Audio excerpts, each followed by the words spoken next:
as Premier Boxing Champions presents the featured bout of the evening, brought to you by Lions Only Promotions, TGB Promotions, and Showtime. Ricardo Lopez Sastro, the IBF President Daryl Peoples, and Supervisor is Levi Martinez. Along with the Texas Department of Licensing and Regulations, the Chairman is Rick Figueroa, and the Executive Officer, Brian Francis. Our judges scoring from ringside, from Nevada, with the main event of the evening, 12 rounds of boxing for the unified 154-pound championship of the world. And now, ladies and gentlemen in attendance and boxing fans joining us around the world, live from San Antonio, Texas, it's showtime!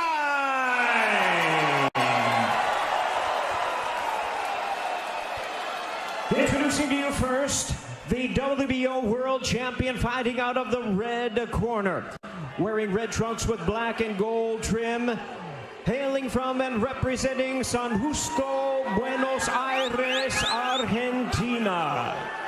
He weighed in at 153 1/4 pounds. He is undefeated in his campaign to the ring with a record of 17 wins, no losses, 1 draw, with 12 wins coming by way of knockout. Tonight, making the first defense of his current title, here is the former WBA World Champion and the current newly crowned and undefeated WBO Junior Middleweight Champion of the world, introducing Brian Castaño.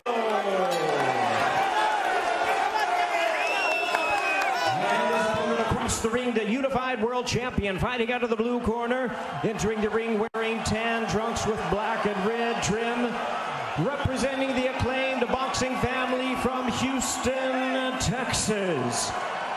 He weighed in at a trim and ready 153 pounds with a record of 34 wins and 1 loss. He has 18 wins coming by way of knockout tonight in his 8th world title appearance. Ladies and gentlemen, here is the current, reigning, and defending WBC, WBA, and IBF 154-pound champion of the world, introducing Jermell Iron Man Charlo.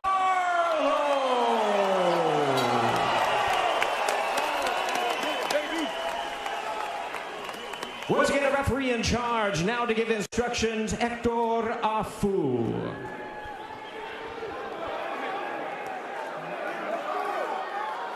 Brian, only one. Okay, guys, I got the instruction in the dressing room. Yo le di las instrucciones en la esquina. I want a clean fight. Necesito una pelea limpia. Choque en guante. Top to drop. Go. Go.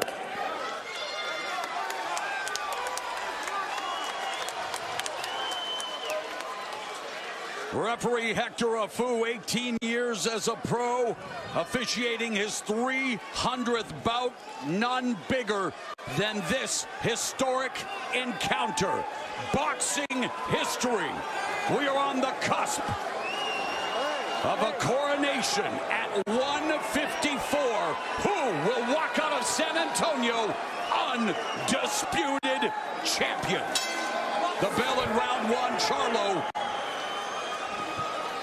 and Castaño.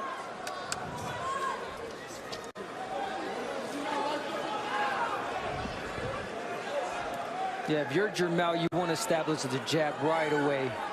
Get that distance, get the range, get familiar with it, because you know Castaño's coming in to close the gap.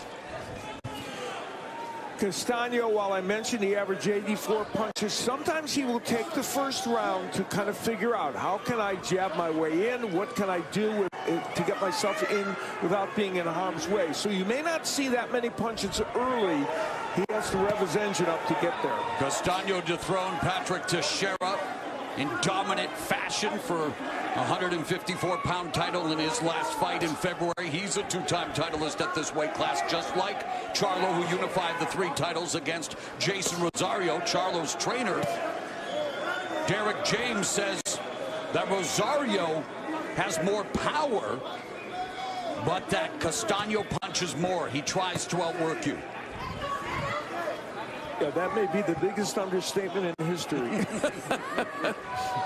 Although he expected that one of the tricks that Charlo talked about having for this fight would be that Charlo would try to pressure Castaño in the early going. And we have seen Abner in the past when Charlo tries to lead the dance. Well, he is paid for it. He's a very effective counter puncher, and of course has the great equalizer, the one-hitter quitter. He is, and he does that. But now, you know, you can tell that Charlo's just basically looking for Castaño to make mistakes. And that's a good thing. You want to do that as well, because Castaños will make the mistakes, especially coming in, because, you know, he always tries to find a way in, but he gets, he throws wild punches and he opens up. Well, yeah, I wouldn't go so far. I got you, but he's pretty responsibly defensive. I do agree with you. Charlo was baiting him there, and I think he's going to bait him at certain points on the rope. Especially the inside punches. Yes, and no question, I agree with you. Charlo can blast him with one punch and a counter punch. 45 seconds left in the opening round, and that has been the surprising statistic. The fact that Castaño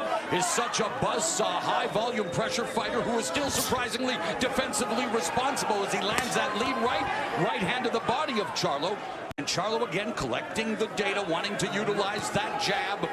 30 seconds left in the opening round. Listen, Castaño's going to try to outwork you. He's not doing that right now. Obviously, it's the first round, figuring out Jermell. But, you know, if you're Jermell, you don't want to outwork Castaño. You don't want to go down to that level. You be smart. You wait for the right moment. Well, no one has thrown as many punches per round in terms of a Charlo opponent than Castaño coming into this fight. But this is a completely clean sheet and a cautious start to this encounter.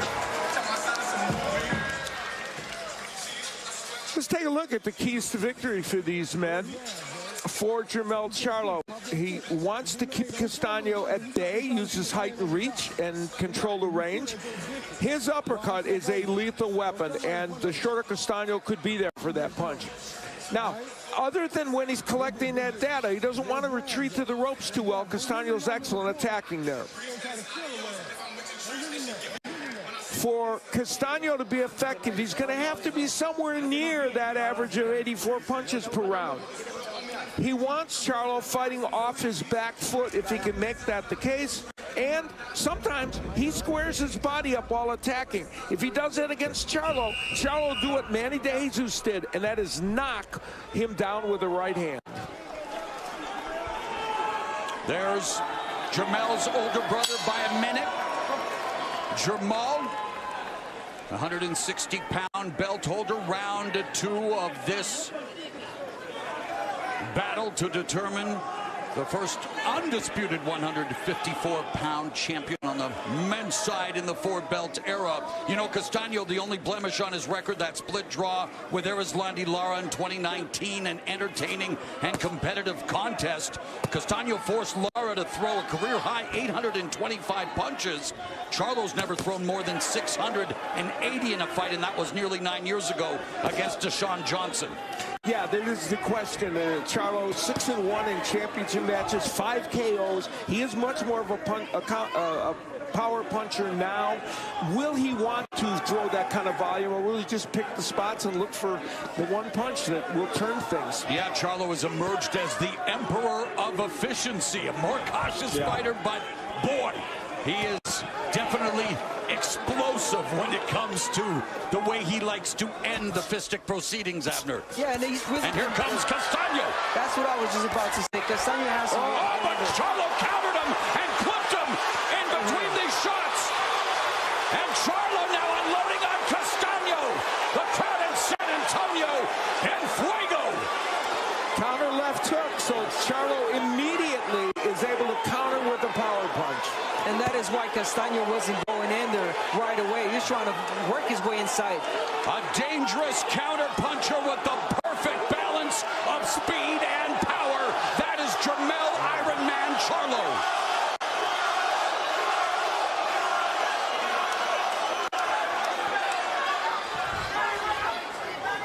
Al, you mentioned Castaño has been down once. That was in November of 2016. came back to stop Emmanuel De Jesus in the 6th round after being dropped by a vicious right in the 2nd. But he got right up from that. Yes. But I'll tell you, he's hurt. He was hurt here, and he's still hurt. And Charlo is kind of weighing how far quickly he attacks, but that left hook really hurt Castaño. Mature, composed, and efficient attack from Charlo. 1-2 lands. Nearing 30 seconds left here in what has been a terrific 2nd round for Charlo. And it's crazy because I think that Jermell is going to be more effective when Castaño becomes aggressive. And that's, you know, that's exactly where the counterpunching comes into play. That's what Castaño wants to do, though. And really a lot of observers, a lot of pundits felt it would come down to just how well can Castaño handle the vaunted power of Charlo. He tasted it early.